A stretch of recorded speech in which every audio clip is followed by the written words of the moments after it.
د پاکستان وزیر اعظم شهباز شریف مصر ته په دوره باندې تللی دی چې چېرته د ډونالډ ټرمپ سره ملاقات کړی دی او شهباز شریف د ډونالډ ټرمپ څخه په داسې ټکو کې ستاینه کړې ده چې ته یو ډېر ښه سړی او دا دنیا تا ته ضرورت لري او په کار ده چې ډونالډ ټرمپ ته د امن نوبل انعام کوم دی دا میلو شي. دا د یو مسلمان ملک لیډر لفظونه دي د یو داسې سړي په هکله باندې چې د په غزه کې د 70,000 نه زیات کسان شهیدان کړل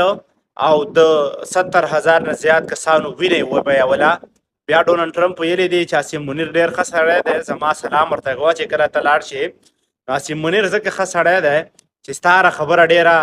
تابعدارۍ سره منې، ستا باندې ټول ملک در خرڅ کړلو، ټول مدانیات یې دله درکړل